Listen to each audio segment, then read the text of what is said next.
ஜெபிப்போம்.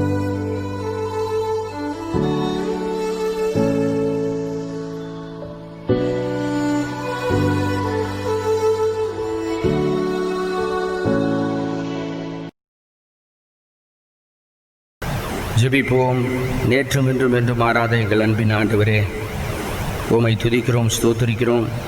இந்த ஆசீர்வதிக்கப்பட்ட இந்த ஓய்வு நாளுக்காக நன்றி செலுத்துகிறோம். இந்த ஓய்வு நாளிலும் உம்மை துதிக்கும்படியாய், ஸ்தோத்திரிக்கும்படியாய், நம்முடைய வார்த்தைகளை கேட்கும்படியாய் ஆண்டவரே நாங்கள் வந்திருக்கிறோம். சென்றோம் என்று இல்லாமல் அநேகருக்கு கிடைக்காத ஒரு ஸ்லாக்கியத்தை, உம்மை ஆலயத்தில் வந்து வழிபடுகிற ஒரு பெரிதான ஸ்லாக்கியத்தை எங்களுக்கு நீர் தந்திருக்கிறீர். இதை ஆசீர்வாதமாய் நாங்கள் பயன்படுத்தி கொள்ள நீர் எங்களுக்கு கிருபைதார். இதுகாரம் நீர் செய்த நன்மைகளுக்காக உள்ளத்தின் ஆழத்திலிருந்து உம்மை துதிக்கிறோம். இந்த வழிபாட்டையும் உம்முடைய பலத்த கரத்துக்குள்ளாய் நாங்கள் சமர்ப்பிக்கிறோம். நீரே இந்த வழிபாட்டை நடத்தித்தார். மீட்பர் இயேசு கிறிஸ்து மூலம் ஜெபிக்கிறோம் பிதாவே, ஆமென். நாம் அனைவரும் எழுந்து நின்று கடவுளை தொழுவோம். கடவுள் ஆவியாயிருக்கிறார். அவரை தொழுது கொள்ளுதல் ஆவியோடும் உண்மையோடும் அவரை தொழுது கொள்ள வேண்டும். நம்முடைய பிதாவாகிய கடவுளாலும் கர்த்தராகிய இயேசு கிறிஸ்துவினால் உங்களுக்கு கிருபையும் சமாதானம் உண்டாவதாக. இது கர்த்தர் உண்டு பண்ணின நாள், இதிலே களி கூர்ந்து மகிழ கடவோம். ஆண்டவரே, எங்கள் உதடுகளை திறந்தருளும். அப்பொழுது எங்கள் வாய் உடைய புகழை அறிவிக்கும். பிதாவுக்கும் குமாரனுக்கும் பரிசுத்த ஆவிக்கும் மகிமை உண்டாவதாக. ஆதிலே இப்பொழுதும் எப்பொழுதும் சதா காலங்களிலும் மகிமை உண்டாவதாக. ஆமென்.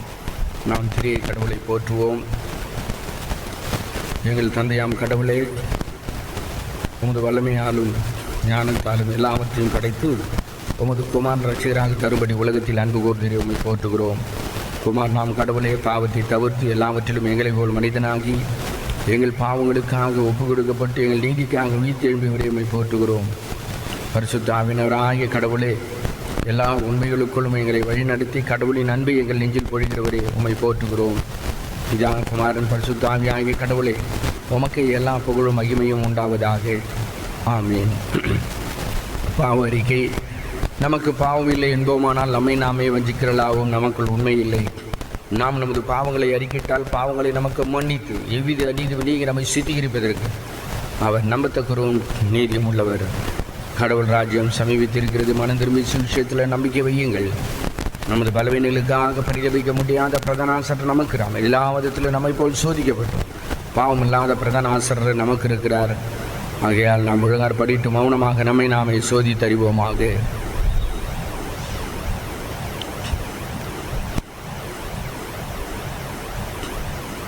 சர்வ வல்லமையுள்ள கடவுளிடத்தில் நாம் நமது பாவங்களை மனத்தாழ்மையோடு அறிக்கை செய்வோம். சேர்ந்து சொல்வோம். சர்வ வல்லமை மிகுந்த இரக்கமுள்ள பிதாவே, தவிவோ நாடுகளைப் போல நாங்கள் உடைய வழிகளை விட்டு வழி அலைந்து போனோம். எங்கள் இருதயத்தின் யோசனைகளுக்கும் விருப்பங்களுக்கும் மிகவும் இணங்கி நடந்தோம். உமது பரிசுத்த கற்பனைக்கு விரோதமாக குற்றம் செய்தோம். செய்யத்தக்கதில்லை, செய்யாமல் செய்யத்தகாதவர்களை செய்து வந்தோம். எங்களுக்கு சுகமே இல்லை. ஆனாலும் ஆண்டவரே, தேவரீர் எங்கள் ஆண்டவராகிய இயேசு கிறிஸ்துவின் மூலமாய் மனிதர்கள் செய்த வாக்குதத்தின்படியே நிர்வாகிகளை குற்றவாளியாக எங்களுக்கு இறங்கும். தப்பினங்களை அறிக்கிடுகிற எங்கள் மேல் பொறுமையாயிரும். பாவத்தின் நிமித்தம் தூக்கப்படுகிற எங்களை சீர்படுத்தும். மிக இரக்கமுள்ள பிதாவே, நம்முடைய பரிசுத்த நாமத்திற்கு மகிமை உண்டாகும்படி நாங்கள் இனி தேவ பக்தியும் நீதியும் தெளிந்த புத்தி உள்ளவர்களாய் நடந்து வர இயேசு கிறிஸ்து நிமித்தம் எங்களுக்கு கிருபை செய்திருள்ளோம். ஆமேன். சர்வ வல்லமை மிகுந்த இரக்கமுள்ள ஆண்டவர் மன்னிப்பையும் பாவனிதுக்கு கட்டளையிட்டருளி வாழ்க்கையை சீர்படுத்துவதற்கான காலம் தமது பரிசுத்தாவின் கிருபையும் தேடுதலையும் தந்தருள்வாராக. ஆமேன். ஆண்டவரை துதியுங்கள். ஆண்டுடைய நாமம் துதிக்கப்படுவதாக. அமருவோம்.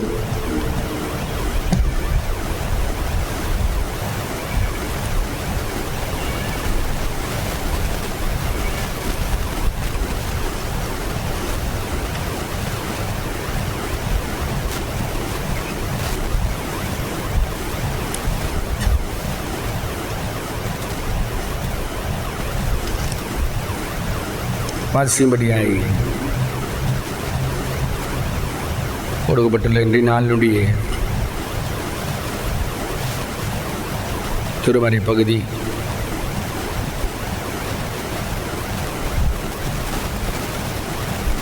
2 நாளாகமும்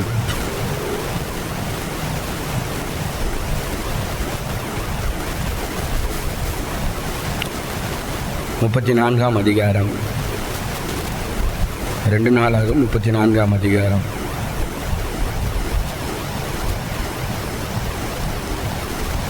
எட்டாம் வசனத்திலிருந்து 15ஆம் வசனம் வரையில் உள்ள திருமறை பகுதி. 2 நாளாகும் 34:8. அவன் தேசத்தையும் ஆலயத்தையும் சுத்திகரித்த பின்பு அவன் தன் ராஜ்யபாரத்தின் 18ஆம் வருஷத்தில் அத்சலியாவின் குமாரனாகிய சப்பானையும் நகர தலைவனாகிய மாசையாவையும் யோவாகாசின் குமாரனாகிய யோவாக் என்னும் மந்திரியையும் தன் தேவனாய கர்த்தரின் ஆலயத்தை பழுது பார்க்கும்படிக்கு அனுப்பினான்.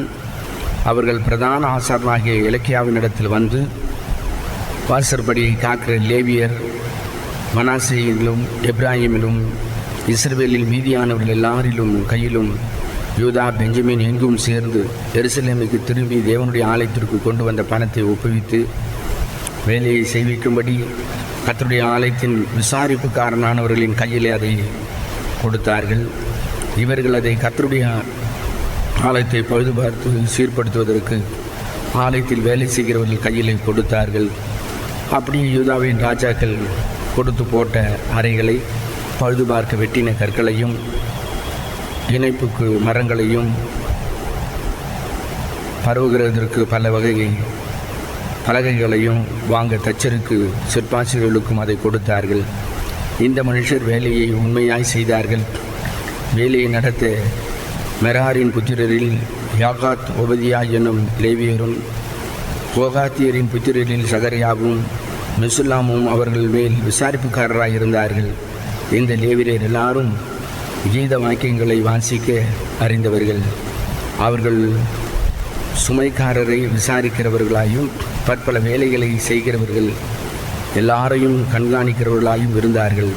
லேவியரில் இன்னும் சிலர் கணக்கரும் மணியக்காரரும் வாசற்காவலருமாய் இருந்தார்கள். கர்த்தருடைய ஆலயத்துக்கு கொண்டு வரப்பட்ட பணத்தை அவர்கள் எடுக்கிறபோது மோசையை கொண்டு கட்டளையிட்ட கர்த்தருடைய நியாயப்பிரமாணம் புஸ்தகத்தை ஆசாரனாகிய இலக்கியா கண்டெடுத்தான். அப்பொழுது இலக்கியா சம்பிரதியாகிய சாப்பானை நோக்கி, கர்த்தருடைய ஆலயத்தில் நியாயப்பிரமாண புஸ்தகத்தை கண்டெடுத்தேன் என்று சொல்லி அந்த புஸ்தகத்தை சாப்பான் கையிலே கொடுத்தான்.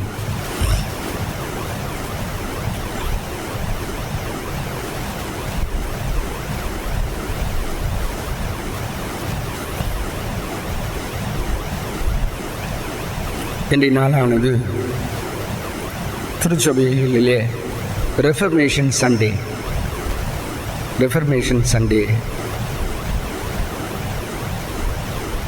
சீர்திருத்த ஞாயிறாக ஞாபகப்படுத்தப்படுகிறது, அனுசரிக்கப்படுகிறது.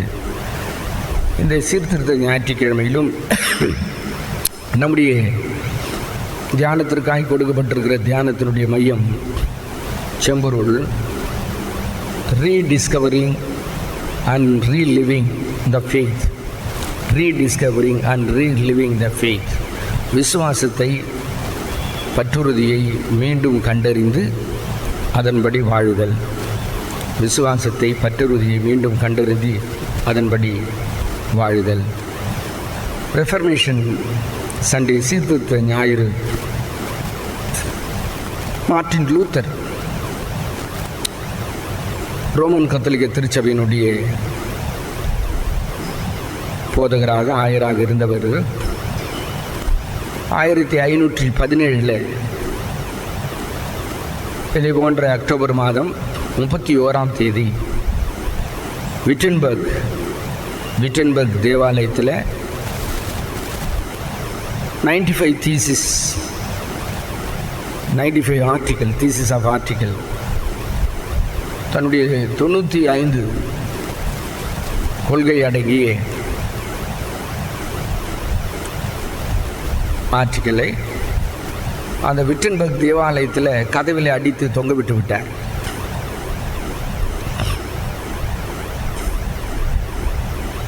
அவர் சீர்திருத்தத்தின் முக்கியம் அதை நினைவு கூறுகிற தினமாக தான் சீர்திருத்த ஞாயிறு. அப்படி என்ன என்றால் அநேக சீர்திருத்தங்களை அவர் செய்தார். அதற்கு அடிப்படை அவர் பயன்படுத்தியது திருமறை. உதாரணத்துக்கு பாவ மன்னிப்பு சீட்டு, பாவத்தை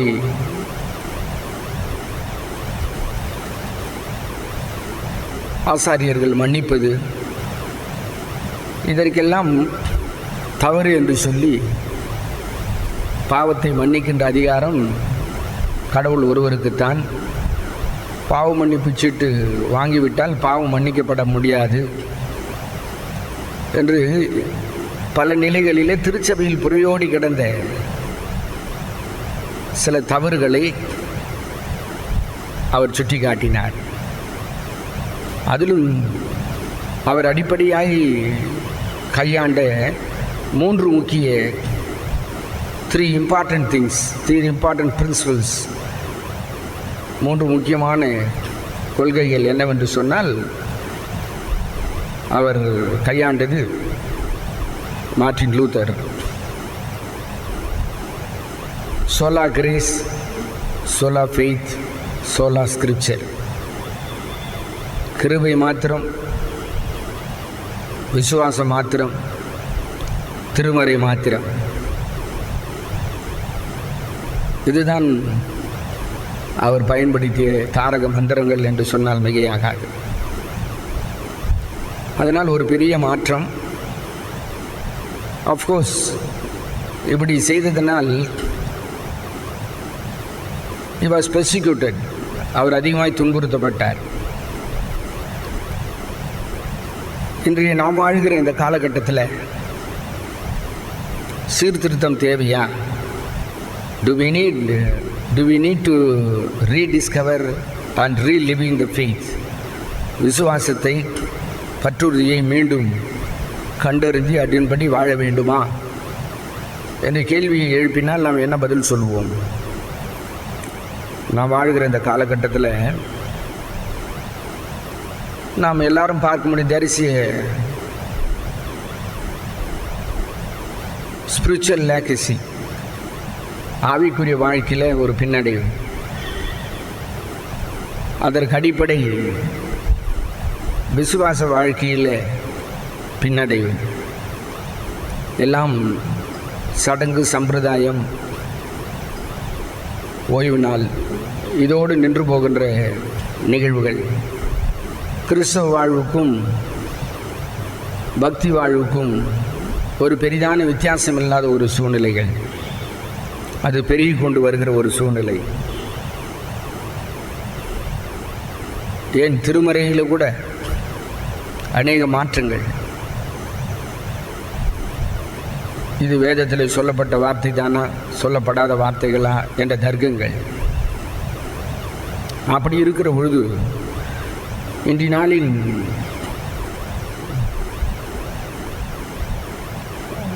செம்பொருள் நமக்கு சொல்லுகிற உண்மை, வாசிக்க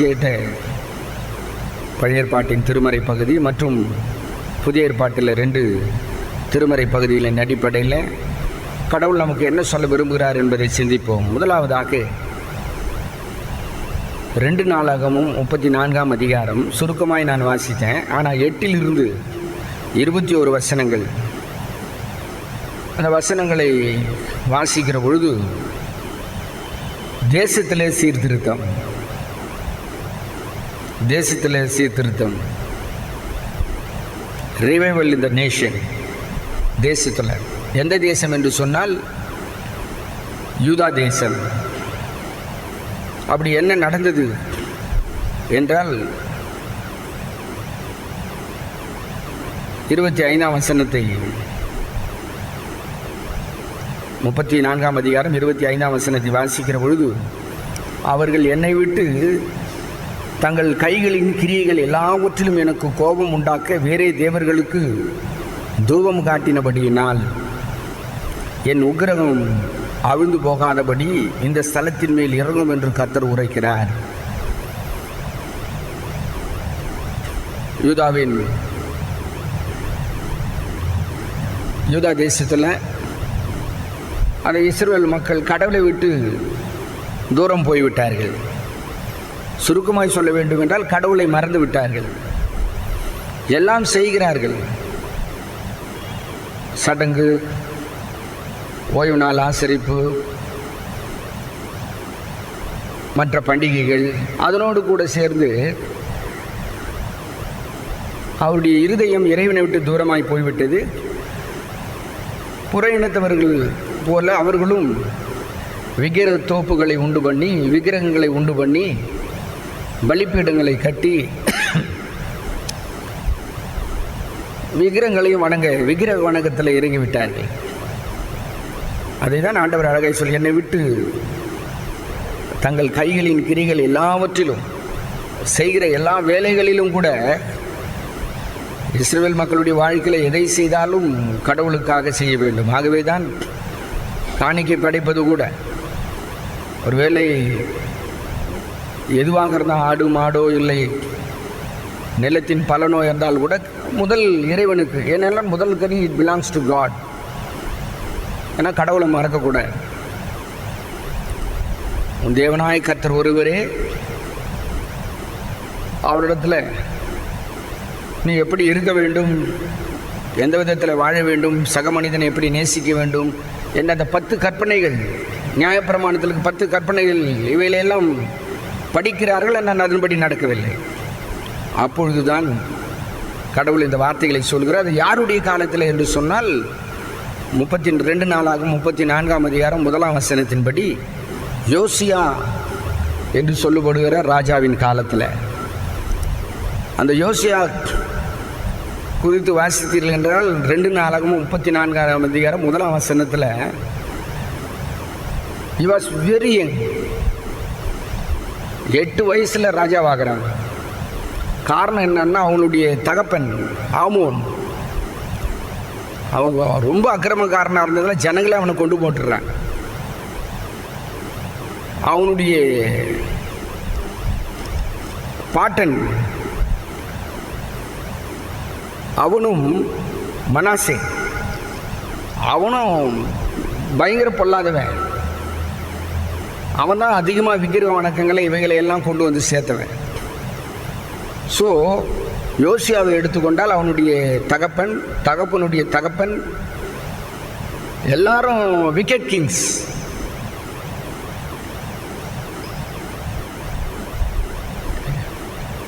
எல்லாரும் விக்கெட் கிங், துன்மார்க்கன். விக்கிரக வணக்கத்தை கொண்டு வந்து அதுக்கு பேர் போனவர்களாக இருந்தாங்க. அப்படிப்பட்ட சூழ்நிலையில் அப்படிப்பட்டவருடைய வயிற்றில் பிறந்தவன் தான் யோசியா. He was made king of Jews at the age of 8. ஆனால் அவன் எவ்வளோ நாள் அரசாட்சி செய்தான்னா 39 வயசு வரையில், அப்படின்னா கிட்டத்தட்ட 31 வருஷம் அவன் 31 வருஷம் எருசலேமில் அரசாளுகிறான். எருசலேமில் அரசாண்டான். இது ஒரு புறம். ஏன் இந்த பின்னணி சொல்கிறேன்னா, இப்படிப்பட்ட சூழ்நிலையில் குடும்பம் எப்படி இருக்கிறது, இவன் ரொம்ப இளம் வயது 8 வயசு பையனுக்கு என்ன தெரியும், ராஜாவாயிட்டான். தன்னுடைய யூத சமுதாயம் எருசலேமில் இருக்கிற மக்கள் அவங்க எப்படி இருக்கிறாங்கன்னா, தேவர் ஆல்சோ தேவர் ஃபர்காட்டன் த ஹோலி காட். கடவுளுடைய ஃபர்காட்டன் சொல்கிறதுனா அது கடவுளுடைய நீதி நியாயம் எல்லாவற்றையும் மறந்துட்டாங்க. பேருக்கு தான் யூதர்கள் என்று சொல்லி எருசலேமில் வழிபாட்டுக்கு பண்ணிருக்கான். இப்படிப்பட்ட சூழ்நிலையில் அவன் தேசத்தில் சீர்திருத்தத்தை செய்கிறான். ரொம்ப அழகான வசனம். என்ன செய்கிறான் என்றால், வசனம் 2 4 வரையில வாசிப்பில் தேசத்தை சுத்திகரிக்கிறான்.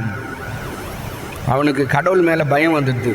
3ஆம் வசனத்தின்படி அவன் இன்னும் இளவயதாக இருக்கையிலே, ரொம்ப அழகான வசனம், வீட்டில் வாசித்து பாருங்க. இன்னும் இளவயதாக இருக்கையிலே தன் தகப்பனாகிய தாவீதின் தேவனை தேட ஆரம்பித்தான். தேவனை தேடும் பொழுது ஆசீர்வாதம் இல்லை. சங்கீதம் 14:2 தேவனை தேடுகிற உணர்வுள்ளவன் உண்டோ என்று கர்த்தர் மனுபுத்திரனை கண்ணோக்கி பார்க்கிறார். ஆக அவன் கடவுளை தேட ஆரம்பிக்கிறான். கடவுளை தேடுகிற பொழுது ஆசீர்வாதம் தன்னால் வந்துடும். கடவுளை தேடுகிற பொழுது பாவங்கள் என்ன என்பதை கர்த்தர் உணர்த்துவார். அதிலிருந்து வெளிவருவதற்கான வழிகளை கடவுள் காண்பிப்பார். ஆக இந்த யோசியா கடவுளை தேட ஆரம்பித்தவுடன் கடவுள் அவனுக்கு தன்னுடைய தேசத்தை எருசலேமை சுத்திகரிக்க வழி நடத்துகின்றார். எப்படி எந்த விதத்திலெல்லாம் how he brought the transformation or reformation, எந்த விதத்தில் அவன் சீர்திருத்தத்தை கொண்டு வந்தான்னு பார்த்தோன்னா சுருக்கமாக வேகமாக சொல்லிகிட்டே போகலாம். ஏன்னா 3 பகுதி படிக்கணுன்றதுனால. தேசத்தில் உள்ள விக்கிரங்களை அகற்றுகிறான். நீங்கள் பார்த்தீங்களா அதான் இருக்கும். 8 to 14 வசனங்களை ஆலயத்தை பழுது பார்க்கிறான். நான் வாசிக்கும் போது கவனிச்சிருப்பீங்க. 8 to 14 வசனம் வரையில் அந்த எருசலேம் தேவாலயத்தை பழுது பார்க்கிறான். அப்படி பழுது பார்க்கும்பொழுது நியாயப்பிரமாண புஸ்தகம் கண்டெடுக்கப்படுகிறது. அப்படின்னா என்ன அர்த்தம்? அவங்களுக்கு முக்கியமானதே எதுதான்? நியாயப்பிரமாணம். இப்போ நியாயப்பிரமாண புஸ்தகத்தையே மறந்துட்டான். ஆலயத்தில் இருக்கிறதையும் மறந்துட்டான். அது எங்க இருக்குதுன்னு கூட தெரியாது. திடீர்னு ஆலயத்தை தட்டுமுட்டுக்கெல்லாம் சுத்தம் பண்ணா சிலர் வீட்டில் தேடினா தெரியும். திடீர்னு பார்த்தா பைபிள் கிடைக்கும். என்னடா பைபிள்னா அது தாத்தா படித்த பைபிள், பாட்டி படித்த பைபிள், அந்த காலத்தில் எங்கள் முற்பிறாக்கள் வைத்திருந்த பைபிள். இப்போனாலும் எல்லார் கையிலும் இருக்குது. அப்போ நியாயப்பிரமாணம் ஆலயத்தில் தானே இருக்குது, எல்லார் கையிலையும் இருக்க முடியாது. ஆசாரினி வாசிப்பான். அதை மறந்துட்டானுங்க. எங்கேருந்து ஆலயத்தை சுத்தம் பண்ணும்போது திடீர்னு கிடைக்குது. அப்போ கொண்டு வந்து ராஜாவனத்தில் கொடுக்கும்போது வாசி சொல்கிறோம். வாசிச்சுட்டு உடனே தன்னுடைய வஸ்திரம்லாம் கிழிச்சு ரட்டுறுத்தி அவன் 19ஆம் வசனம் அந்த நியாயப்பிரமாணத்தை வாசிக்கும் பொழுது, நியாயப்பிரமாணின் வார்த்தைகளை ராஜா கேட்ட பொழுது அவன் தன் வஸ்திரங்களை கிழித்து கொண்டு மனஸ்தாபப்படுகிறான், பாவம் பண்ணி படுகிறான். அவனே ஒரு விளக்கத்தை கொடுக்கிறான் 21ஆம் வசனத்தில். கர்த்தருடைய வார்த்தையை நம்முடைய பிதாக்கள் கை கொள்ளாதே போனதினால் நம்மேல் மூண்ட கர்த்தருடைய உக்கிரம் பெரிதாக இருக்கிறது சொல்லிட்டான். நம்ம முற்பிதாக்கள்லாம் இந்த வேத வசனத்தை, இந்த நியாயப்பிரமாணத்தை கடைபிடிக்கலப்பா, அதனால தான் இவ்வளோ கஷ்டப்படுறோம், இவ்வளோ பிரச்சனை, போராட்டம் என்று சொல்வதோடு மட்டுமில்லாமல் அவன் தன்னுடைய தேசத்தில் சீர்திருத்தத்தை கொண்டு வரும்படி அந்த விக்கிர தோப்புகள், விக்கிரகங்கள் இவைகள் எல்லாவற்றையும் சுட்டெரித்து அந்த விக்கிர பூஜாரிகளை, எலும்புகளை அவர்களுடைய பீடங்களின் மேல் சுட்டெரித்து இவ்விதமாய் யூதாவையும் எருசலேமையும் சுத்திகரித்தான் என்று 34ஆம் அதிகாரம் 5ஆம் வசனத்தில் வாசிக்கிறோம். அதோடு நின்று விடாமல் நியாயப்பிரமாணத்தை வாசிக்க சொல்லி அந்த நியாயப்பிரமாணத்தில் இருக்கிற நிகழ்வுகளின்படி எல்லாம் மறுபடியும் செய்ய வேண்டும் என்று சொல்லி எல்லா மக்களுக்கும் அவன் கட்டளையிடுகிறான்.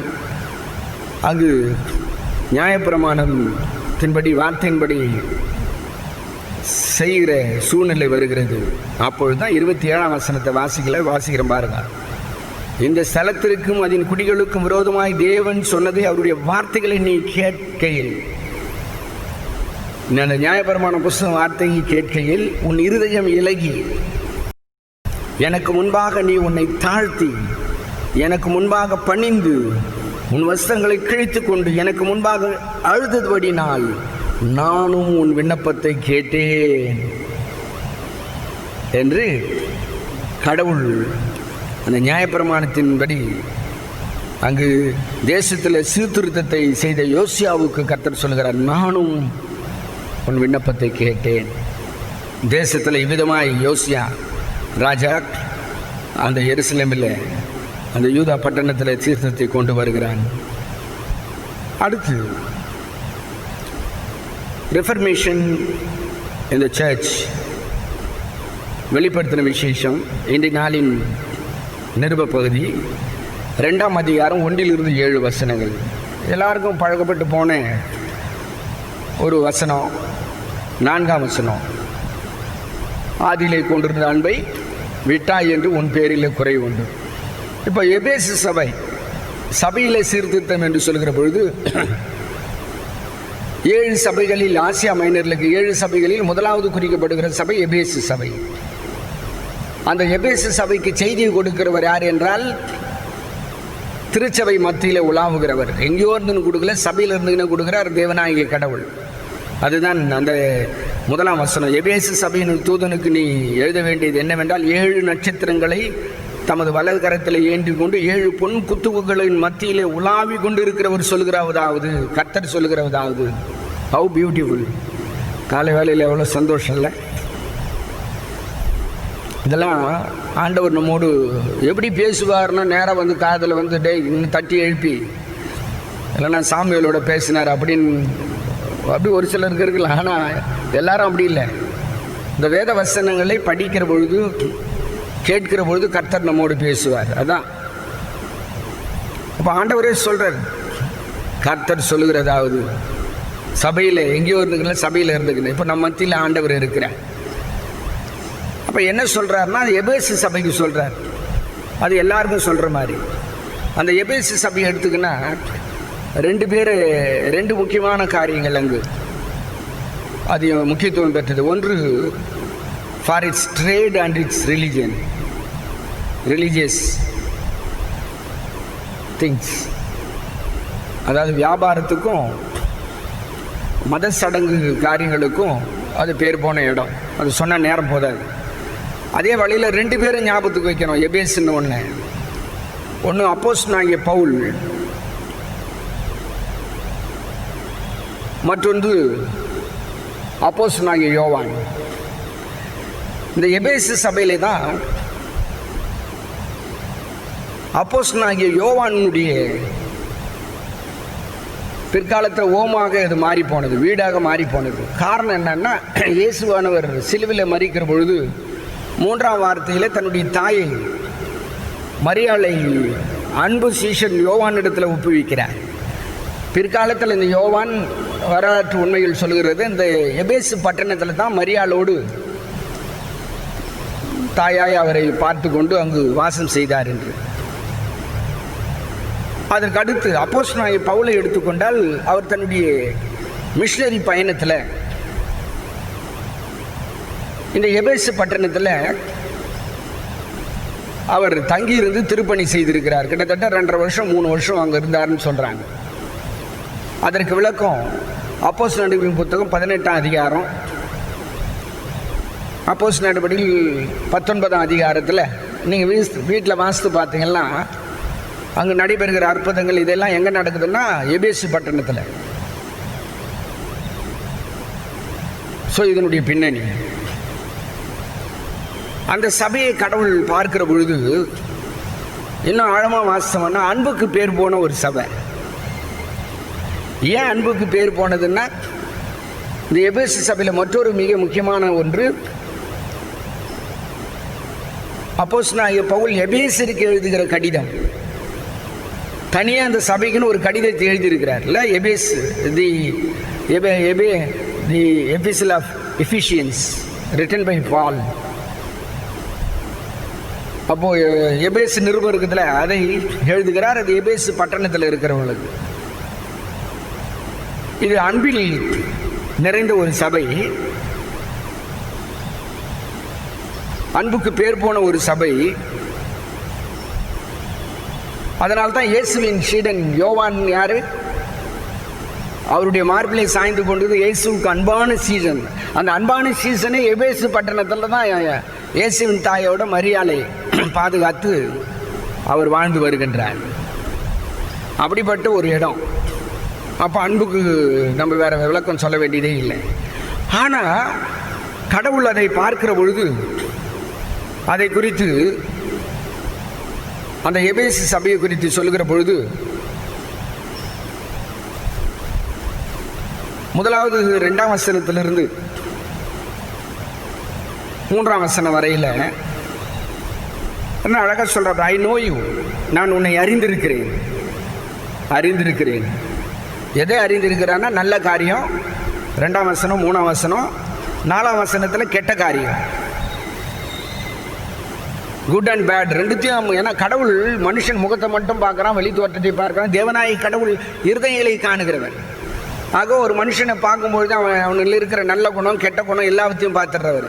அப்படி பார்க்கிற பொழுது ஒரு பெரிய குறையை கண்டுபிடிக்கிறார் 4ஆம் வசனத்தில். அது என்னவென்றால், ஆனாலும் நீ ஆதியிலே கொண்டிருந்த அன்பை விட்டாய் என்று உன் பேரிலே எனக்கு குறை உண்டு.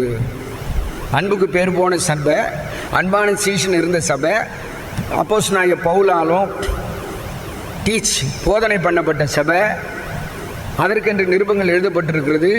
ஆனால் வேதம் சொல்கிறது அப்போஸ்தலனாகிய பவுல் அங்கிருந்து போன கிட்டத்தட்ட சில காலங்களுக்கு பிறகு 2ஆம் நூற்றாண்டிலே அந்த சபை அழிந்து போனது. இப்போ கூட அந்த சபை அங்கே you can see only the remnants of the buildings.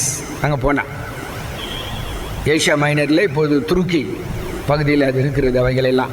அப்போ யோசித்து பாருங்கள். காரணம் என்னன்னா, ஆண்டவர் பார்க்குறாரு, உன் பேரில் எனக்கு குணம் இருக்குதுப்பா, அதனால ஆதியில் கொண்டிருந்த அன்பை நீ விட்டாயின்னு சொல்லும் பொழுது நம்ம ஆழமாக யோசிக்க வேண்டியது இந்த forsaken love அப்படின்னா it is to leave, depart, forsake. அதான் அதனுடைய விளக்கம். அதுக்கு யார் காரணம்னா வேறு யாரும் கிடையாது. ஆதிலே கொண்டிருந்த அன்பை இழந்தாயின்னு சொன்னால் அதுக்கு ஒரு அர்த்தம் உண்டு, விட்டாயின்னா ஒரு அர்த்தம் உண்டு. இழந்தாயின்னா அதுக்கு பல சூழ்நிலை, காரணம், பிறரால் அப்படின்னு இழப்பு வர்றதுக்கு பல காரணம். இப்போது பொருளாதார இழப்பு, ஒய் பிகாஸ் ஆஃப் COVID-19. அதுக்கு நான் என்ன செய்யறது, வேலை இல்லை, வருமானம் இல்லை, எங்கே போனாலும் பிரச்சனை. ஏன்டா கொரோனா, அது இழப்பு. ஆனால் விட்டாயின்னு சொல்லும் பொழுது இட் ஹாஸ் பர்சனல் ரெஸ்பான்சிபிலிட்டி. நம்மளே ஒரு காரியத்தை வேலையை விட்டுட்டான், வேலையை இழந்தான்னு சொன்னால் அவன் ஏதோ தப்பு பண்ணிட்டு துரத்திட்டாங்க. வேலையை விட்டான்னு சொன்னால் அந்த வேலை பிடிக்கல அவனுக்கு, அதனால என்ன பண்ணான், குவிட் பண்ணிட்டு வந்துட்டான், வேணான்ட்டு வந்துட்டான். அப்போது இந்த அன்பை இழக்கலை, இவங்க அழும்பை விட்டுட்டாங்க. அது ரொம்ப டேஞ்சர். பர்சனல் ரெஸ்பான்சிபிலிட்டிஸ், அது தனிப்பட்ட பொறுப்பு அதில் இருக்கிறது. அதனால் ஆண்டவர் சொல்கிறாரு, நீ என்னப்பா எவ்வளோ பேர் போன ஆளாக இருந்த, அதனால் நீ என்ன பண்ணுன்னா அதுக்கு ஒரே வழி, ரிப்பெண்ட், மனம் திரும்பி நீ ஆதியில் என்ன காரியங்களை செய்தால் அதை மீண்டும் செய். நம்ம கூட நிறைய பேருக்கு தெரியும், முதல்ல ஆண்டவருக்குள்ளாய் வருகிற பொழுது ரொம்ப ஜெபம் பண்ணுவாங்க, வேதம் வாசிப்பாங்க. ஆனால் இப்போ எல்லாம் மாறி போச்சு. மொபைலில் இருக்கிற இதை வாட்ஸ்அப்பை பார்க்குறதுக்கும், ஃபேஸ்புக்கை பார்க்குறதுக்கும், ட்விட்டரை பார்க்குறதுக்கும், அதில் இருக்கிற நல்லவங்களுக்கும் கெட்டவங்களுக்கும் பதில் சொல்கிறதுக்கும் நேரம் இல்லை. சாப்பிடும் போது கூட நேரம் இல்லை. ஆனால் பைபிளை படிக்கிறதுக்கு, பார்க்குறதுக்கு, ஜெபம் பண்ணுறதுக்கு ஆண்டவர் எச்சரிக்கிறார். சும்மா சொல்ல கதை மாதிரி நினைக்கலாம் நீங்கள், என்ன எல்லாம் பண்ணுகிறானேன்னு. That is the word of God. கடவுள் அதை தான் பேசுகிறார். நீ ஆதியிலே கொண்டிருந்த அன்பை விட்டாய் என்று உன் பேரில் எனக்கு குறைவுண்டு, ஆகவே ரிப்பெண்ட், மனம் திரும்பு. இல்லைன்னா நான் வந்து சீக்கிரத்தில் வந்து உங்கள்கிட்ட இருக்கிற விளக்கு தண்டை என்ன பண்ணுவேன், அவன் பாருங்கள் அதில் ஜட்ஜ்மெண்ட்டையும் கொடுத்துட்றாரு. நான் இல்லை என்று சொன்னால் விளக்கு தண்டை அதை நின்று நீக்குவேன். நீ ஒலி கொடுக்கணும் வச்சிருந்தேன், நீ ஒலி கொடுக்கலாம், what is the use of அந்த விளக்கு இருந்தால் என்ன பிரயோஜனம், வேற ஒருத்த கையில் கொடுக்க வேண்டியது தான். இப்போ 7ஆம் வசனத்தில் வெளிப்படுத்தின வருஷம் 2:7 நீ ஜெயம் கொள்வாய் என்று சொன்னால் ஜீவ விருட்சத்தின் கனியை நான் உனக்கு கொடுப்பேன். ஹல்லேலூயா. எப்படிப்பட்ட வாழ்க்கை பாரு. அப்போது அந்த அன்பில் தான் எல்லாம் இருக்கிறது. ஏன்னா அப்போஸ்தலனாகிய பவுல் சொல்லுகிற போது 1 கொரிந்தியர் 13ஆம் அதிகாரம் 13ஆம் வசனத்தில் அன்பை பற்றி எழுதிட்டே வருவார். எது முக்கியம் கிறிஸ்தவ வாழ்க்கையிலன்னா நம்ம என்ன சொல்லுவோம், விசுவாசம்னுவோம். ஆனால் என்ன அழகாக எழுதுகிறார் பாரு, கடைசியாக முடிப்பார். இப்பொழுது விசுவாசம், நம்பிக்கை, அன்பு மூன்றும் நிலைத்திருக்கிறது, இதில் எது பெருசா, அன்பே பெரிது. அவர் சொல்கிற அன்பு இயேசுவின் அன்பு, அவர் சொல்கிற அன்பு அகப்பே லவ், தியாக அன்பு, அவர் சொல்கிற அன்பு கைமாறு கருதாமல் தன்னை கொடுக்கின்ற அன்பு. அதனால்தான் வேதம் சொல்கிறது அன்பு திரளான பாவங்களை மூடும். இயேசு ஆண்டவரே சொன்னார்ல, ஒரு பெண் வெளியேற பெற்ற நல்லதை என்னும் தைலத்தை எடுத்து வந்து இயேசுவின் சிரசில் ஊட்டும் பொழுது, ஐயோ இவ்வளோ காசை 200 டினாரி கொடுத்துருக்கலாம், இதை போய் இந்த அம்மா வேஸ்ட் பண்ணிடுச்சு, தேவையில்லாமல் அந்த மனுஷன் மேலே உடச்சி தலை மேலே ஊற்றி, அது என்ன ஆச்சு, அந்த நறுமணம் அப்படியே அந்த ரூமெல்லாம் நிரப்புது. சீஷர்லாம் குறை சொல்கிறாங்க, பேதர்லாம் குறை சொல்கிறான். இயேசுவானர் அழகாக சொல்லுவார், இவன் ஏன் இதை செய்தா தெரியுமா, நான் உன் வீட்டுக்கு வந்தோம்பா, நீ ஒன்றுமே செய்யலை. ஆனால் இவள் இப்படி என்னை அபிஷேகித்தது, தனக்கென்று வைத்துக்கொண்டு தன் நறுமணத்தை உடைத்து இப்படி செய்தது, இவள் என் மீது அதிகமாய் அன்பு கூர்ந்தாள். ஏனென்றால் இவளுடைய அநேக பாவங்கள் மன்னிக்கப்பட்டது. ஆக சபையில தீர்த்திருத்தம் அங்கு வெளிப்படுத்தின விசேஷம் 2ஆம் அதிகாரம் அதை தான் சொல்லுகிறது. அடுத்து 3ஆவது சொல்ல வேண்டும் என்றால் ரிஃபர்மேஷன் இன் த சர்ச், ஆலயத்தில் சீர்திருத்தம். யோவான் 2ஆம் அதிகாரம் 12 22 வாசிக்கிற பொழுது இது எங்கே நடைபெறுகிறது என்று சொன்னால், எருசலேம் தேவாலயத்தில் பண்டிகை சமயத்தில் காணா ஒரு திருமணத்தில் அற்புதம் செய்த பிறகு இயேசுவும் அவருடைய சீடர்களும் கப்பர்நகூமுக்கு போகிறாங்க. அங்கே சில காலம் தங்குகிறார்கள். யூதருடைய பஸ்கா பண்டிகை வருகிறது. அப்பொழுது எருசலேம் தேவாலயத்திற்கு இயேசு போகிறார் என்று யோவான் 2ஆம் அதிகாரம் 13ஆம் வசனத்தில் வாசிக்கிறோம். அவர் போன உடனே அந்த ஆலயத்தில் ஒரு காட்சியை பார்க்குறார். என்ன காட்சி என்றால், அந்த ஆலயமானது அங்கங்கு விற்கிறவர்களும் வாங்குகிறவர்களும் பண்டம் மாற்றுகிறவர்களும் பணம் மாற்றுகிறவர்களும் ஒரே சந்தை, விற்பனை சந்தையாய் மாறி போச்சு. இந்த தேவாலயத்தின் நிலை அது விற்பனை கூடமாய் மாறி போயிருக்கிறது, பிஸ்னஸ் சென்டராக மாறி போயிருக்கிறது, சம்பாதிக்கின்ற இடமாய் மாறி போயிருக்கின்றது. இன்னைக்கு கூட நிறைய கோயிலுங்களில் பிரச்சனை என்ன தெரியுங்களா? இதுதான், அது ஒரு பிஸ்னஸ். எல்லாரும் பிஸ்னஸ் செய்துட்டு எனக்கு பிஸ்னஸ், நிறைய பேர் பிசி மெம்பர்களாக கூட வருவாங்க. எதுன்னா பிஸ்னஸ்க்காக. நான் ஐம் நாட் ஜஸ்ட் ஜோக்கிங், ஏதோ சும்மா சொல்லணும்னு சொல்ல. இது முன்னால் ஒரு சபையில் பெரிய பேரிஷாலை கட்டான். அவன் எப்போ பாரு கல்யாணம் தான் நடந்துட்டுருக்கோம். பிரச்சனை என்னன்னா பிஸ்னஸ். மளிகை யாருக்கு விடுறது, பந்தலை யாருக்கு விடுறது, சாப்பாடு செய்யறது யாருக்கு விடுறது, பிஸ்னஸ். அதுக்கு ஒரு கூட்டம், அதுக்கு ஒரு கட்ட பஞ்சாயத்து, அதுக்கு ஒரு ரவுடிசம், எல்லாத்தையும் துரத்தி வெளியே அனுப்பு.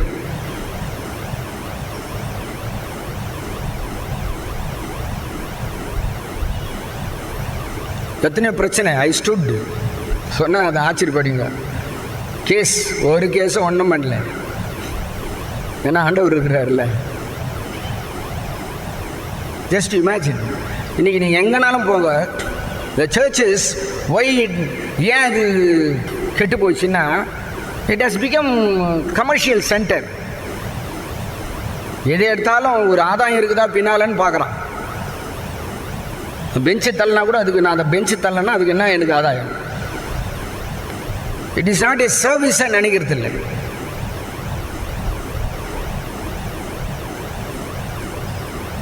கொஞ்சம் யோசிச்சு பார்ப்போம். இயேசுவானவர் வாழ்ந்த காலத்தில் இதெல்லாம் இந்த பிஸ்னஸ் செய்கிறவனே பெரிய பெரிய ஆளுங்கள்னு நினைக்க வேணாம். இந்த சாதாரண ஆளுங்களை, பெரிய பெரிய ஆளுங்க, அந்த பெரிய பெரிய ஆளுங்கன்னா ரிலீஜியஸ் பீப்புள். அவன் எல்லாத்தையும் எடுத்து கொட்டி விட்டான். அப்போ தான் வேதனைப்பட்டு இயேசுவானவர் அந்த எருசலேம் தேவாலயத்தை அவர் சுத்திகரிக்கிறார். 16ஆம் வசனத்தை பாசிங்க. அங்கே உள்ளே போனவன கயிறு எடுத்து 15ஆம் வசனத்தில் இயேசுவானவர் கோவப்பட்டதே இந்த ஆலயம் பாழ்பட்டு போனதுனால தான். கயிறு எடுத்து பின்னி சவுக்கில் அன்பான கடவுள் சும்மா வாங்குன்னு வாங்குறாரு. எல்லாரையும் அடித்து விரட்டி வெளியே போட எல்லாரும் துரத்திட்டு பாருங்க, யாவரையும் ஆடு மாடுகளையும் தேவாலயத்தில் புறம்பே துரத்தி விட்டு காசாருடைய காசுகளை கொட்டி பழைகளை கவிழ்த்து போட்டு புறாவிற்கிறவர்களை நோக்கி, இவைகள் இவ்விடத்திலிருந்து எடுத்துக்கொண்டு போங்கள், என் பிதாவின் வீட்டை வியாபார வீடாக்காதீர்கள் என்று அங்கு ஆண்டவர் அந்த எருசலேம் தேவாலயத்தை சுத்திகரிக்கிறார். ஆனால் இன்று இப்படியான பல நிகழ்வுகள் ஆலயத்தில் இருப்பதனால் அவங்க எருசலேம் தேவாலயத்தில் கடவுளை தவிர மற்ற எல்லாம் இருக்குது. சுருக்கமாக சொன்னா, they push God out from the church. ஆண்டவரை வெளியே தட்டா உலகத்தை எடுத்து வந்து உள்ள வச்சுக்கிட்டான். அதனால தான் அடித்து விரட்டி வெளியே தோர்த்துட்டார். அதுக்கப்புறம் என்ன சொல்கிறார் தெரியுங்களா? ஏன்னா அது பிதாவின் வீடு. அப்படின்னா இட் பிலாங்ஸ் டு எவ்ரிபடி. பிதாவின் வீடு பிதாவின் வீடுன்னு சொல்லுவான் நிறைய பேர். What does it mean? பிதாவின் வீடு என்றால் இட் பிலாங்ஸ் டு எவ்ரிபடி, அது எல்லாருக்கும் சொந்தம். அது ஜெப வீடு, ஆண்டவரோடு இறைவனோடு இடைப்படுகிற இடம். ஆலயம் தேவன் குடிகொள்கிற இடம். ஆகவே அதை சுத்திகரிக்கிறார். சுத்திகரிச்சுனே வரும்பொழுது சரீரமாக ஆலயத்தையும் பேசுவார். 21ஆம் வசனத்தில் இந்த ஆலயத்தை எடுத்து போடுங்க, 3 நாளுக்குள்ளே கட்ட வேண்டாம்னா அவன் சொல்லுவான், என்ன 46 வருஷம் ஆச்சு இதை நாங்கள் கட்டுறதுக்கு, நீ எப்படி இதை இடிச்சு 3 நாளில் கட்டுவேன்? அப்போ அவர் தன் சரீரமாகி ஆலயத்தை குறித்து 21ஆம் வருஷம் அவரோ தம்முடைய சரீரமாக ஆலயத்தை குறித்து பேசினார். அப்போ ஆலயத்தை குறித்து பேசினார், இப்போ சரீரமாக ஆலயத்தை குறித்தும் பேசுகிறார். ஆலயம் சுத்திகரிக்கப்படமா? ஆமான். உள்ளத்திலிருந்து பொல்லாத சிந்தனைகளாகி விபச்சாரம், வேசித்தனம், களவு, காம விகாரம், வன்கண், பொறாமை, தூஷணம், அடிகேடு, சண்டை போடுதல் இவைகளை செய்கிறவன் இறை அரசுக்குள் கடவுள் ராஜ்யத்திற்குள் பிரவேசிக்க முடியாது. அப்படின்னா நம்ம இருதயத்தில் சுத்திக்கப்பட வேண்டும். காரணம் என்னன்னா, 1 கொரிந்தியர் 3ஆம் அதிகாரம் 16-17 சொல்கிறது, நீங்கள் தேவனுடைய ஆலயமாக இருக்கிறீர்கள். ஒருவன் தேவனுடைய ஆலயத்தை கெடுத்தால் அவனை தேவன் கெடுப்பார். தேவனுடைய ஆலயம் பரிசுத்தமாக இருக்கிறது. சிந்திப்போம். கர்த்தர் தாமே திருவசனங்களை ஆசீர்வதிப்பாராக. ஆமேன். ஆண்டுடைய வார்த்தை கேட்ட நாம் எழும்பி நின்று நம்முடைய பற்றுறுதியை, விசுவாசத்தை அப்போஸ்தலர் விசுவாச பிரமாணம் மூலம் சேர்ந்து அறிக்கை செய்வோம். வானத்தையும் பூமியும் படைத்து சர்வவல்ல பிதாவாகிய தேவனை விசுவாசிக்கிறேன். அவருடைய ஒரே குமாரநாதர் இயேசு கிறிஸ்துவை விசுவாசிக்கிறேன். அவர் பரிசுத்த ஆவினாலே கன்னிமரியத்தில் உற்பத்தி பிறந்தார். பொந்திய பிலாத்தின் காலத்தில் பாடுபட்டு சிலுவையில் அறைந்து மரித்து அடக்கம் பண்ணப்பட்டு பாதாளத்தில் இறங்கினார். 3ஆம் நாள் மரித்தோர்ந்து எழுந்தருளினார். பரமண்டத்துக்கு ஏறி சர்வவல்ல பிதாவாகிய தேவனுடைய வலது பக்கத்தில் வீற்றிருக்கிறார். அவரிடத்திலிருந்து உயிரோர் மரித்தோர் நியாயந்திருக்க வருவார். பரிசுத்தம் விசுவாசிக்கிறேன். பொதுவாக இருக்கிற பரிசபையும் பரிசுத்த ஐக்கியமும் பாவ மன்னிப்பும் சரீர உயிர்த்தலும் நித்திய ஜீவனம் உண்டு என்று விசுவாசிக்கிறேன். ஆமீன்.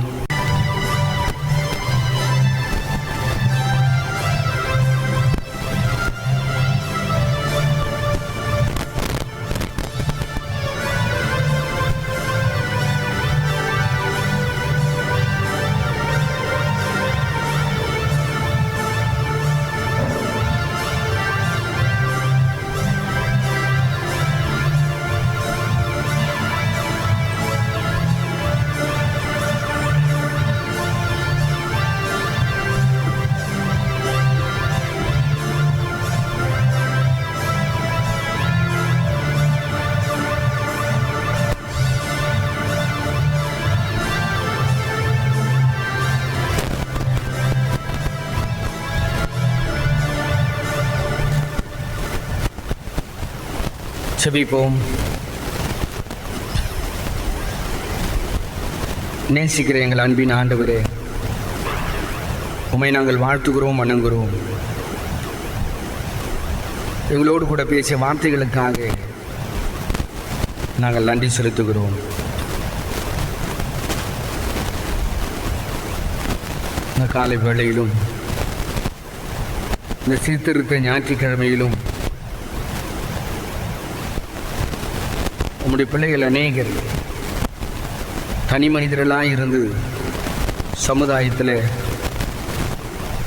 திருச்சபையில், ஆலயத்தில் சீர்திருத்தங்களை கொண்டு வந்தவர்கள் உண்டு. பொது வாழ்க்கையில் தேசம் என்று சொல்கிற பொழுது தந்தை பெரியார், டாக்டர் அம்பேத்கர் போன்றவர்கள் எல்லாம் எங்கள் இந்திய தேசத்தில் பொறியோடு கிடந்த ஒடுக்குதலை, நசுக்குதலை நீக்க அழகாய் சீர்திருத்தங்களை ஏற்படுத்தினார்கள். மார்ட்டின் லூத்தர் அவர் சபையில் ஒரு தனி மனிதனாய் போராடி சீர்திருத்தங்களை கொண்டு வந்தார். நான் எப்படி செய்வது என்றல்ல, நான் முதலாவது எப்படி வாழ்கிறேன் இன்றைய நாளிலும் தேசத்தில், சபையில், ஆலயத்தில் சீர்திருத்தத்தை குறித்து எங்களோடு பேசிய வார்த்தைகளுக்காக நன்றி செலுத்துகிறோம். நாங்கள் வாழ்கிற காலகட்டத்தில் இந்த விசுவாசத்தை மீண்டும் கண்டறிந்து அதன்படி வாழ்கிறவர்களாய், பின் சந்ததியை அந்த ஆசீர்வாதத்துக்குள் வழிநடத்துகிற கடவுளுடைய பிள்ளைகளாய் எங்களை நீர் பயன்படுத்தும். இந்த காலை வேளையில் சங்கீதக்காரன் சொல்வது போல, எனக்கு ஒத்தாசி வரும் பர்வதங்களுக்கு நேராக என் கண்களை நான் ஏறெடுக்கிறேன். வானத்தையும் பூமியும் உண்டாக்கின கர்த்தரிடத்திலிருந்து எனக்கு ஒத்தாசி வரும். அவர் எப்படிப்பட்ட கடவுள் என்றார்? உறங்காத தூங்காத கடவுள். கர்த்தர் உன்னை காக்கிறார், கர்த்தர் உன் வலது பக்கத்தில் உனக்கு நிழலாய் இருக்கிறார் என்று சொல்லப்படுகிறது. ஆண்டவர் இந்த காலை வேளையிலும் அகில உலகமே இந்த கொரோனாவில் பாதிக்கப்பட்டு மீண்டு வராத ஒரு சூழ்நிலை. எங்களை காக்கிற கடவுள், எங்களை காக்கிறதில் உறங்காமல் தூங்காமல் இருக்கிற கடவுள் ஆண்டவரே, இந்த 7ஆம் வசனத்தின்படி 121 சங்கீத 7 கர்த்தர் உன்னை எல்லா தீங்குக்கும் விலக்கி காப்பார், உன் ஆத்துமாவை காப்பார் என்ற வேத வசனத்தின்படி உன்னுடைய பிள்ளைகளை காக்கும்படியாய் இந்த உலக மக்கள் மீது அன்பு கூர்ந்து இந்த COVID-19 அப்புறப்படுத்தும்படியாய் செபிக்கிறோம். என் தேசத்தை கண்ணோக்கி பாரும். தேசம் சென்று கொண்டிருக்கிற நிலைமையை நீர் காணுகிறீர்கள். அதை சரிப்படுத்தும். என் பேராயத்தை, திருச்சபையை, திருச்சபையின் பணிகளை சீர்தூக்கி பார்த்து நீர் ஆசீர்வதித்தார். இந்த ஆராதனை செப வேளையிலும் உம் திருமுகத்தை பார்த்து செபித்துக் கொண்டிருக்கிற ஒவ்வொருவரையும் நீர் கண்ணோக்கி பாருமப்பா. கர்த்தர் உன் வாழ்க்கையில் உனக்கு நிழலாய் இருக்கிறாய் வலதுபுறத்தில் என்று சொல்கிற வசனத்தை யோசிக்கிற பொழுது எங்கோ இருக்கிற கடவுள் அல்ல, எப்பொழுதும் எங்களோடு கூட இருக்கிறவர் அல்லவா. ஆகவே நம்முடைய பிள்ளைகளுடைய தாழ்மையை பாரும், பிரச்சனையை பாரும், குடும்ப கஷ்டங்களை பாரும், குடும்ப போராட்டத்தை பாரும், தனிமையை பாரும், வறுமையை பாரும், வேலை இல்லாத சூழ்நிலையை பாரும், குழந்தையில்லையே என்ற ஏக்கத்தை பாரும், திருமணமாகவில்லையே என்ற தவிப்பை பாரும், கண்ணீரின் வாழ்க்கையை பாரும். எங்கள் கண்ணீரை எல்லாவற்றையும் உடைய துருத்திலே வைத்துக் கொண்டிருக்கிற கடவுள் அல்லவா, காணாமல் இருக்கிறவர் அல்ல. எப்பொழுதும் எங்களை குறித்தே நினைவுள்ளவராக இருக்கிற கடவுள். ஆகவே தானே அந்த எபேசு சபைக்கு சொல்லுகிற பொழுது வெளிப்படுத்தின விஷயம் 2ஆம் அதிகாரம் 4ஆம் வசனத்தில் அன்பை விட்டாய் என்று சொல்கிறீர் என்று சொன்னால் அதற்கு முன்பாய் நீர் சொல்கிற வார்த்தை அறிந்திருக்கிறேன், நான் உன்னை அறிந்திருக்கிறேன். இப்படி எங்கள் வாழ்க்கையை நன்றாக அறிந்த கடவுள் ஆண்டவரே, இந்த ஆராதனை வேளையில் உண்மை தொழுகிற உடைய பிள்ளைகளை ஆராய்ந்து அறிந்திருக்கிற கடவுள், இருதயங்கள் காணுகிற கடவுள், ஒவ்வொருவருக்கும் கிருபையாய் இறங்கி ஆண்டவரே உடைய பிள்ளைகளுடைய மன விருப்பத்தை, எண்ணங்களை, சிந்தனைகளை ஆமென் என்று ஆசீர்வதித்து கொடுக்கும்படியாய் செபிக்கிறோம். இந்த சீர்திருத்த ஞாயிற்றுக்கிழமையிலும் ஒரு தீர்மானத்தோடு புது படைப்பாய் இந்த இடத்தை விட்டு கடந்து செல்லத்தக்கதாய் பரிசுத்த ஆவியானவர் தாமே ஒவ்வொரு வாழ்க்கையும் பரிசுத்தப்படுத்தும்படியாய், ஒவ்வொரு வாழ்க்கையும் ஆட்கொள்ளும்படியாய், ஒவ்வொருவரையும் தொடும்படியாய் செபிக்கிறோம். நம்முடைய பலத்த கரத்துக்குள் எங்கள் யாவரையும் சமர்ப்பிக்கிறோம். ஆசீர்வதியும், துதிகன மகிமை எல்லாவற்றையும் நிறைய பெற்றுக்கொள்ளும். ரட்சகர் இயேசு கிறிஸ்துவின் விலையேறப்பட்ட நாமத்தில் செபிக்கிறேன் பிதாவே, ஆமென். நமது ஆண்டவராகிய இயேசு கிறிஸ்துவினுடைய கிருபை, பிதாவாகிய தேவனுடைய அன்பு, பரிசுத்த ஆவியாருடைய அந்யோன்யம் அனைவரோடு இன்றும் என்றும் சதா காலம் நிலைத்திருப்பதாக. ஆமென். கர்த்தர் உங்களோடு இருப்பாராக. நாம் சமாதானத்தோடு இந்த இடத்தை விட்டு கடந்து செல்வோம். கர்த்தருடைய நாமத்தினாலே ஆமென். எல்லாரும் தோற்றம்.